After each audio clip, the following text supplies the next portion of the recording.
tulig salitaan laban sa Ikisan. Ingilig ka, Red Room, mag-ingay! Yeah! Ayun, shoutout kay Makoy sa pagbigay ng logo ng pricing sa tindahan ko doon. Salamat Makoy sa kanan ko, galing pa ng Homies in Effect, tulig salitaan, mag-ingay para kay Hempil! Pandakan 13, tulig salitaan, ingay, what's up? Yun. Sa kaliwa ko, Ikisan sa Etibak, mag-ingay para kay JSL! Yo! JSL Batang Arco, syempre, Ikisan, kay Cerces. At shoutout sa Loaded, syempre, palagi kay Marvin Panubio, kay paring Alan Paul Paeldon Muine. Subscribe kayo sa channel niya, Land Music Official, Tropang Matt Prep, Tropang Gin Mix, Tropang Smilsi, at sa kumpare kong piling pogi, DJ Tinong Tibig, Benson Domdom, Advance Happy Birthday. Yo, okay, una si Hempil. Manood, makinig. Yo! Yo!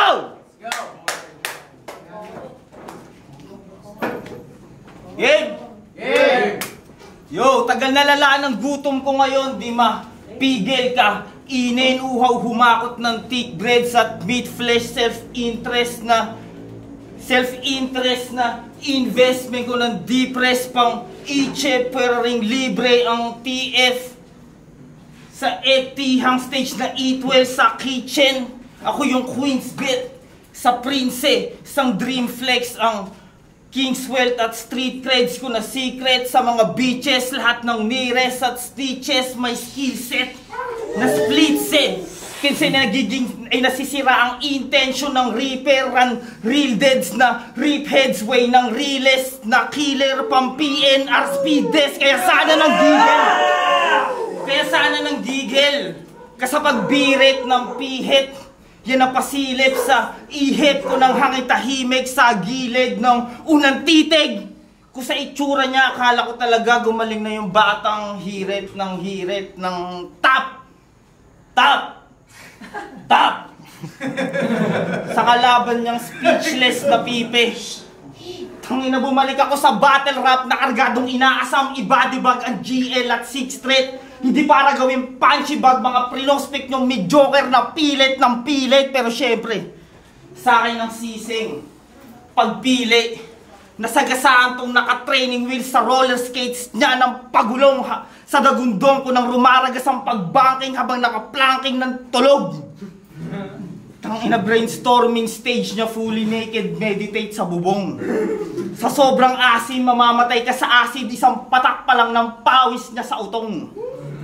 Ternot ka texture ng tumbong, walang makakaambang suntok o makakalusot na masamang kutob sa taas ng tsansa na tulog ka sa walang tunog niya na putok. Tangina, natuto sa turong, makapiling gutom, nakakain lang ng kanin na laging tutong. Gunggong. Balita ako, puro tsuka din daw mga nakaraan, nakaawa-awang, mga wang nawala yung gutom sa battle. Bukod sa lumalakang pangit, naging ehersisyo mag-eksperimento ng pagkain, madalas mag-ulam ng tuna turon sa kanin, tapos ice cream. Tapos ice cream na may halong magic, sarap na tiniterno sa ramen na palarin. Napalarin na 303 piso niya na budget galing sa parents hanep. Pag umaga sakay ng kariton na kumakalipas, bulahaw. Pumupulap sa trap house, naghahanap ng bahaw. Umaga, tanghali, hapon hanggang gabi at madaling araw, kahit dapuan ng langaw, mamaw sa pagngasab na walang habas na parang may aagaw. Tangina, tinignan ko sa lahat ng angle kung gano'n to kapangit, kalokohan, paano ba namang di sa lait masasanay to. Kung sa first mong sight mo ka special child na anak ng pedophile, anak supot na nangangarap mag-rap to. Tangina, isa kang living proof ng tamod na may residue ng syabong na buong pinutok sa puwe ng nanay mo. Malay mo! Matsyempo nga kitang namamasyal kasama pamilyang naglalakad na masaya. Sasalubungin ko kayo na natatawang marahang nag-aalang ang mga paanak pag nakalagpas kay. Sabay turok pagbunot ay kasa ng panablang napakahabang bakal na may balang panlapad ng batya. Tanggal ka naman tiyang, napakatapang na, magmamakaawang pa, ugod ng lumo na amang. Pulbo sa durog na dama, ang lukso ng dugo na kalat. Pagpupok sa tuktok ng basag na pugo ng pugot na karga. Nya na anak, me what the fuck? Ito na yung kalaban kong JSL na ginugutom sa lambing. JSL? Ano yan? Jakulerong sugat-sugat lambi o juwan-juwang... Ano yan? Jakulerong sugat-sugat lambi o juwan-juwang sobrang landing may white packs na can't stop jumerbak sa sinusuot na lampin. Pangalan nito, JSL. Yung batang ama na always taking care sa asawa at anak niya safe and well. Lagi na gamit pampay ng rent. Galit sa inaasil niyang take and sell. Galit sa inaasil niyang take and sell na mga peking H&M. Take and sell kasi ini-stapa mo't nababraso mga supplier mo, shoplifter, gago. Ang angas na sana ng datingan mong kaso, hindi mo pa panalo, talo-talong bahong pagkahawa mo sa mga kapwa mong busabos, buraot, laban sa tabas ng dila akong manasabutang na full strap ng 2-shot, pang whole slice ng human mga tugma kong huge strap na few shots drill ng boom bap. You better move back. Paglakad ko malatupak sa harap ng camera, sabay dura sa mukha mo. Di mo maririnig sa radyo, tikom manginginig ka sa takot, piko na amo mong naniningil na salto, sa tikom na asawa mong kinikiskis sa spaltong paglilibingan niya sakto. Tarantado. Kahit lagyan ng mag-aarang visualizer yung mga peking acting mo. Na pandalawang kayabangan na di gaga ng synchronizer pag na-testing sa akin to. Kasi kung nominate ng GOAT sa pag-dominate si Mot na symbolizer ng mga works niyang palindrome, ako one-hit man na cold-blooded sa lahat ng shooting range, fusing weight, equalizer na mala Denzel Washington. Sa bagong level na modernong game ay tapos ang panisang AI, promise kahit practice, laugh trip, say what? Ako ang sagot na may too much sense sa lahat ng fill in the blanks. Kaya ako nga habol nyo PSP, sunugan o flip top. Ako buong Philippine culture sa hip-hop, mapa URL hanggang king of the dot. Scientifically, vibrating on a higher frequency. Even if mass 16 ain't enough, got endless leaves, mala Andre 3 stacks na planted seeds. Mathematically, Da Vinci na 150 million light years ang advance na agwat ng artistry ang Messiah sins. Sala sa kasalanan ng dalang prophesying. Bakas na saad sa craftsmanship, guaranteed na I'm conquering, starting here, I'm conquering mapa-mafia's businessman o mapa-mafia's businessman o tags at streets. Mga hanggang sa property, mga facility, hanggang sa mga facility, hanggang sa mga property, mga facility, may ritual activity ng mga 666. Tangina, blasphemy. Lahat ng aangalawa na being blood at trip, shantit, scats, takli na tanging quantity lang na pagmamalaking quality. Tangina, quality. Time! Putang ina, round 2! Yo! Tangina, haba ng oras! Yung rhyme scheme, nagustuhan nyo ba? Tila bumenta yun sa kanila. Yo, yung rhyme scheme sobrang haba, tila bumenta yun sa kanila. Kaso walang linyang tumugma sa akin. Kaya kasing i-apply yun sa iba. Game! Round 1. Game. Haba kasing oras mo. Yo! Round 1. Malamang nakapaloob sa kanyang berso. Ako'y tinalo huling laban. Minaliit ko yung kalaban at inuna kayabangan. Pero inaral ko na mga mali ko at binalasa mga galawan. Ngayong wala na akong linyang panapori kaya aking masasapawan. Ang plano ko'y pasukuin siya.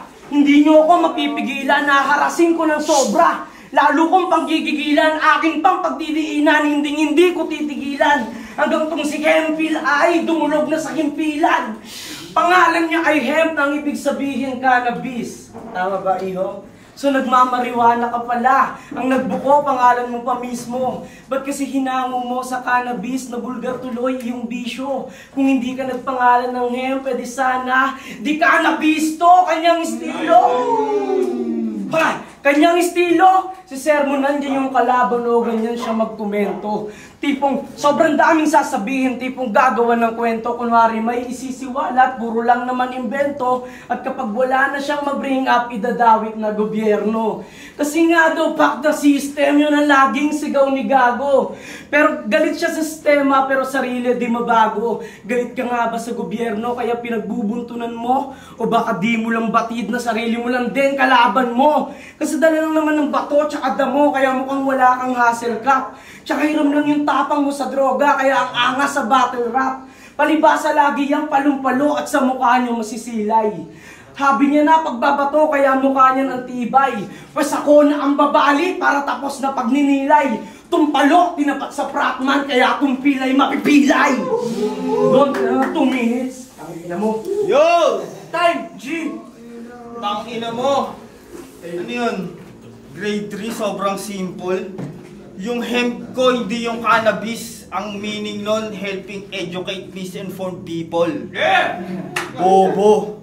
Kinang ina mo ka. Ngayong natsyempo ng punta, sa lugar na bulgar na malaya ang anyo ng pagtula. Kabilang ang pila ng mga kasama mong hunghang na gagawin kong guhit pambura.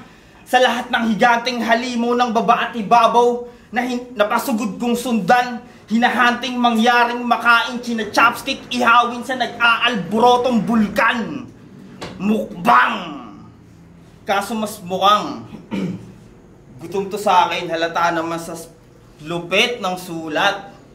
Lalo na sa pugi ng purma na mukhang bunjing na ungga na dinatuli na lumba na mukhang nasunog sa uling na boda. Tangina, isa to sa pinaka nakakatawang match-up. Abstract na frame sa hugis na mga kulay.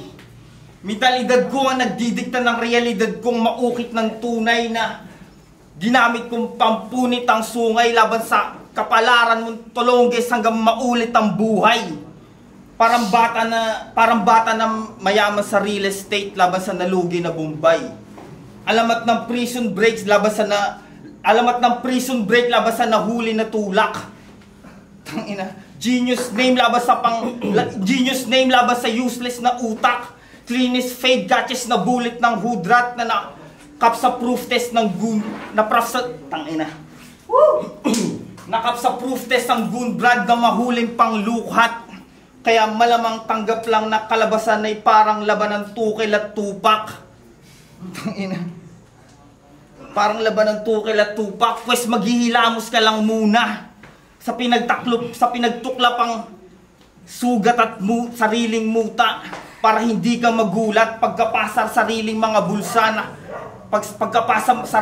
bulsa na pinasusubo ko na sa sariling bunganga mo yung sariling baril na nakuha ko sa parang pagtsupa ng puta sa paraang posisyon mo ng pagtuwad sa lupa. Pagtuwad sa lupa. Yeah. Ang ina nito. Bobo ka. Wala kang alam. Sumali ka ng tao gama para mapagtakpan yung tao takpan mong bobo ka. Puki ng ina mo ka. Tang ina nito. Nakalimutan ko tuloy. Tang ina nito eh. Kahit tulungan ka ngayon ni Xerxes at ng mga kaliga mo na peste, lahat kayo patay. Lalo kung dumating yung amo nyong ungas na minamano yung burat na mga taong magkupal, na isa sa mga bungang ugat kumbat, wala nang pagdududa sa kinubahit na magugulat sa lahat na natutunang kumagat sa talim ng naputulang pangkapit ng di na nabubutas sa tigas maatim na masusugat lang para sa halaga ng papel para sa halaga ng kapirasong papel na makukuha. Kaya putang ina nyo mga humag. Tang ina nito eh. Tang ina nyo mga humag. Time. Time, G! Oh shit. Yes, yes. Ang ina. Nawala. Ang ina, para bang napraning. Ang ina, nag-choke ka pa, huli ka na nga dumating. Year 2019. Sumali siya sa tournament dala ng pagkakikabos. Nagtagumpay siya sa unang round dahil ginapang siya ni boss. Panay starter na, nanalo pa. Talagang yung panalo ni Limos. Kaso pagtungtong niya na ng round 2, literal ng kinabos. Kasi kay Luminous Renzi sunerte at naiuwi niya yung panalo. Kaso kay Meng biglang nag-joke. Nadismayado tuloy mga tao. Paano ba naman sabi niya kay Meng? Pag ito bumuo ng salita may konteksto. Pero walang teksto sa konteksto. Anumang pilit connect mo kaya imposibleng mag-gets nyo. Gets nyo? Kala ko ba matindi yan? Ba't hindi maintindihan? Kasi pagtapos niyang banggitin yon, nag-joke na siya bigla sa di malamang dahilan. Mistulang nakulong sa sarili niyang kahibangan kasi ultimo sarili niya di na niya maintindihan. Yung dahilan pa na kesyo, nawala daw kasi si Boots kaya yung gutom niya nawala na. So anong ibig mong sabihin? Di mo kaya mabuhay o wala siya? So wala ka palang pinagkaiba sa jeje mo, ninayupak ka. Kasi kulang na lang sabihin mong si Boots lang sapat na. Si Boots lang sapat na tapos inakusahan mo pang magnanakaw si Tipsy D para lang masabing mapanganib. Samantalang nung mismong battle na yon, ginaya mo yung pag-choke ni Balakid. At hindi porkit may nunal ka rin sa gilid ng baba, malakalin ka na repa. Huwag kang piling harang punyeta, mas kakaiba ako lumetra, kaya ako yung tunay na Balakid mo dito sa eksena. Ito na yung pagbawi ko sa nakaraan kong pagkatalo. Hindi napapatalo sa tagumpay mas ganado. Purong ginto ipapakita pagpa-next sa entablado. Nireference ko na yung pure gold para always panalo. 2 minutes. Yo! G, round 3. Tangina nito, maanggulo pa ng sisne. Loudspeak, outsee. Tangina nito, nakalimutan ko rin yung round 3. Tangina mo, pero syempre itutuloy ko to na may mga barang malagandi at tapang maladyan gati. Tangina nito, akala mo kung sino ka, ha? Gago, tinatamad akong paghandaan ka. Kasi bugok ka. Alam mo ba yun? Tangina dapat yung kalaban ko sismic. Kaso hindi kami natuloy dahil sa kalaban naming sick. Tangina nito. Tangina mo, pasalamat ka. Gago ka. Nag-choke ako ngayon. Pero kung nagkataong hindi ako tangina mo, handa ako, gago ka, lagot ka ngayon. Kasi, tangina, alam ko naman na wala kang palag. At alam ko naman na wala kang bayag. Kaya pakinggan mo ang bawat pagkastigo at salagin mo ang bawat pagsuwag. Di ka daw matibag, ulul ako ang barakong haharang sa iyong pagsampa.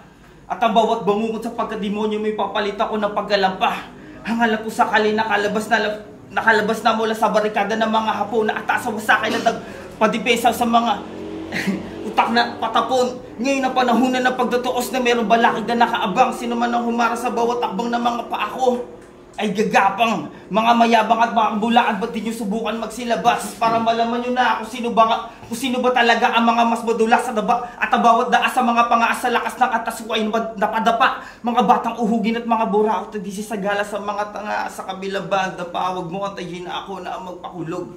Papunta ka palang pabalik na ako sa ganitong klase ng mga tunog at sa pakalabog ng mga banat na kuwang mga tugma ko ay di matadya. Kung sino man ang mga sasulungat, pakisimulang na magmarcha hanggang sa kamatayan. Bitch. Tangina mo, wala yan. Trip ko lang yun. Na pinrestyle ko on the spot. Kaso nga lang yung utak mo, coconut. Inang-ina mo. Tangina nito eh. Tangina ito, nakalimutan ko yung bars ko. Hayop ka. Pasalamat ka, good shit yung damong natira ko. Tarantado ka. Tangina nito. O sige, ikaw na yung panalo. Pero next time na mapapanood mo ko, sisiguraduhin kong aaray ka sa mga bara ko, gago. 9G! Yeah! Game pa ba? Yeah! Sige! Tangina. Nag-choke na naman! Sakit na talaga sa tenga ng sound niyan. Alam mo ba't ka nag-choke? Inubos mo na kasi sa round 1. Huwag daw ako masyadong kampante kasi hindi na to newbie. Tsaka mitikuloso daw yan tumugma at napakahusay daw magmulti. Unpredictable pa daw galawan, tipong hindi nyo mahuhuli kasi kaya niyang itugma yung pangalang Lunis sa namamagang Buni. Tangina! Yung hari ng tugma na si Luni, tinugma mo sa Buni? Yung katangahan, nahuli ba? Kasi ang daming pwedeng itugma sa Luni, Hempel. Bakit Buni pa? Tsaka paalala ko lang sa'yo, makinig ka sana ng mabuti. Na merong namamagang pigsa pero walang namamagang Buni. Putang inang utak yan, napakabobo ng hayop na to. Mag-reference ba naman ng Buni? Talagang mapapakamot ako. Saan si Art? Saan si Art? Takpan mo yung tayo mo, Art. Ha? Tapos tinalo pa yan ni Art Subarashi. O anong matabang kumag? Hindi. Tinalo pa yan ni Art Subarashi. O anong matabang kumag? Hindi man lang nakagante sa kaduwagan kasi nabulag. Kaya parang palabas lang na Doraemon kung siya ihahalin tulad. Kasi walang nagawa tong Suneyo, binuli lang nung damulag. Walang nakaiisip kumampe, sa halip iniwanan ka pa. Imbis tulungan ka ni Nupita, nakitawa pa siya. Pero nung laban ni Art, grabe daw ito magmulti. Magbunga nga. Walang nakuwang mga rounds, pumabor lang sa kalabang mataba. Ulit. Pero nung laban ni Art, grabe daw ito magmulti. Magbunga nga. Walang nakuwang mga rounds, pumabor lang sa kalabang mataba. Ang pumabor lang daw ay host, pero parang baliwala. Kasi may isang taong ang humanga, kaso nga lang tulala. Round 1, binuko ko kanyang bisyo at pati na pagkatao. Round 2, kinay ko yung mga linya at pinagmukha kong gago. Round 3 ay sinimplihan. Niremind lang sa kanyang pagkatalo. Para lamang ipamukha na sa tagumpay ito mas ganado at ako ang kukubra sa matamis na panalo. Kasi pag meron ka nito, wala kang talo. Sorry, tangina. Sorry. Tangina, tol. Okay. Magingay tayo pa kay JSL at Hempel, man. Judge, paano kayo? Yo, Smake, so dope. Kita naman natin yung battle. Shoutout sa Cobra, baka naman. Diba? Pati Pure Gold, no? Tama ba yun? Shoutout sa Cobra, Pure Gold, baka naman. Kita natin yung battle natin. JSL versus Hemp. Sayang naubos nga sa round of Hemp. Pero, lakas nun, sayang. Lutang na lutang yung rhymes kahit yung sa ginawa niya ng round 3 kung freestyle man yun, napakagaling nun. Pero, yung pinakita naman ni JSL, magandang performance, malinis din siya. Meron ding mga lumalapat na punchline. So yun, binoto ko talaga si JSL. Pero shoutout parang kay Hemp. Next time. Yo, Makoy, tangina niya. Sayang yung round 1 ni Hemp. Tinimbang ko yung round 1 nila sa time limit, 2 minutes hanggang 30 seconds. Tinimbang ko yun. Pwede kong... Paano ba ito? Mas lumamang sa akin si Hempel sa rhyme scheme paano ba i-explain to? Overtime kasi sa round 1 si pero pag tinapyas ko yung round 1 niya, tapos tinapat ko dun sa round ni mas lumamang ng gahibla si Hemp kasi ang galing nung ginawa niya sa round 1, ang hirap nun, yung dikit-dikit na sila ball, pero round 2 nag-choke si Hemp. Tapos ayun naman yung pinakamalakas sa round ni JSL, yung round 2, mas nakibabaw siya doon. Round 2 nakuha ni JSL, tapos round 3 nag-throw the towel na agad si Hemp. Sinabi niya agad na nakalimutan niya yung rounds niya, parang nawalan siya ng confidence, nawalan siya ng bumanat. Tapos ayun, tuloy-tuloy pa rin naman si JSL. 2 and 3 kay JSL yon, props pa rin, round 1 kay Hemp, props pa rin kay Hemp, ang galing niya. Si Miss Marika, round 1, si Hemp, meron siyang, yung intro niya rhymes, naka-rhyme scheme, tapos meron din siyang jokes na naka-rhyme scheme din, tapos nagustuhan ko din yung ulam yung turon sa kanin, yung pull up sa trap house, naghahanap ng bahaw, yung gano'n. Tapos meron din siyang mga killing scene na naka-rhyme scheme din, tapos yung GSL meaning, GSL rhyme scheme, tapos yung sinatod yung mga ibang liga, tsaka yung mafia businessman, tsaka mafia beast. Tapos kaso nga lang, overtime nga na siya nun, pero siya yung pinoto ko sa round 1. Tapos yung sa round 1 neto, sa kabila, mali yung prediction niya ng round 1, itadami yung mga niya, basta ganun, mali yung prediction niya. Tapos nagustuhan mo yung hempilan, hempweed, yung nabisto, yung ganun, tapos yung sa fratman. Tapos sa round 2, may rebat si Hemp kaso yung round 2 niya starter tsaka choke. Sa round 2 ng kabila, yun nga yung nag-choke na, kahit nag-choke pa tapos huli na dumating yun. Tapos yung line marking, yung gaya reference, tapos ginaya pati yung choke ni Balakid. Yung tapos Balakid lang sa eksena, gano'n. Tapos yung pure good reference. Tapos yung round 2 ni Hempil, merong flow tsaka rhyme, pero starter pa rin, gano'n. Pero maayos pa rin yung flow niya. Bali binoto ko doon yung sa kabila, ano mapangalan doon. Tapos sa round 3, yun yung na wala nang masabi si Hempil kasi inubos na sa round 1, hiripat niya ano yun. Tapos yung line marking, yung walang namamagang buni. 1 minute sir. Kaya buni, tas nireference yung buni, tas siya napakamot, gano'n. Tas si Art, ano raw, damulag daw, gano'n. Tas si Suneo tulala, yun na connect niya. Tapos yung isang tao nga lang daw yung mga kaso nga lang tulala. Yun, bale, round 2, round 3 kay sa kabila, tas round 1 sa kabila. Sino bottom? Bale, sa kabila. 3-0. Yo, what's Borashi? Shoutout, Egisan, Tulig Salitaan. Round 1, tinabla ko pa. Sobrang solid nung kay JSL. Kaso, yung pinaka gusto kong punchline nakuha ni Hempil, kaso super overtime tol. Kaya yun, round 1 ko tabla. Round 2, choke si Hempil. Kita naman natin. Pero maganda sana, round 2, binigay ko kay JSL. Tapos round 3, JSL pa din. Hempil, battle ka ulit. Rebat. Ano, 2 tsaka round 1 tabla, 2 and 3 JSL, pambata ng Ingelika, Arts Borashi. Yay! Yo, si Rapture Rapada ni! Round 1 tabla. Round 2 and 3 kay Jayon. Alam ko pakaramdam nung kay Hem. Hindi, basta alam ko yun. Manood kayo ha. Congrats. Hem. Yo, Brem nga pala. Exan, Iloilo City. Round 1, binigay ko sa MP. Round 2 tsaka 3, kita-kita naman. May freestyle si MP na pasuntok pero kinakain ng ribat ni JSL. Kaya sa linis na performance, binigay ko kay JSL. 1 kay MP, 2 kay JSL. Kaya JSL ako. Yo, Tonyel, Triangulo, Ikisan, shoutout sa Tulig Salitaan. JSL versus Hempil, round 1 binigay ko kay Hemp. Sobrang dikit, sobrang galing ng multi niya, tsaka no rhyme scheme, tsaka may flow na talagang tumakap.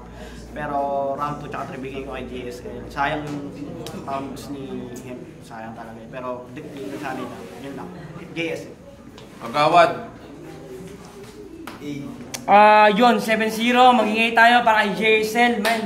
Saka Congrats, G. Respeto, tangin ka. Yan na, maraming salamat kay Hempil, kay Boss Tulala, sa buong Tulig Salitaan, kay Serses, palagi. Sa kasama ko kay Champ Tunyel, kay Utol Briel, kay Utol Dek, kay Makoy, na mga sumipot, syempre. At shoutout nga pala sa lahat ng kumpare ko, kay paring Revin Tupas, direct yan, paring Ervin Urbano, John Ray Gabon, Christian Ash Aspa, Raymond Lucagan, Liar Ignaw, Bernard Maranan, at sa kumparing GT ko na si Omar Owas, founder Andy Macarisa, syempre, Bigaw na Chatter, silang municipal. Yeah.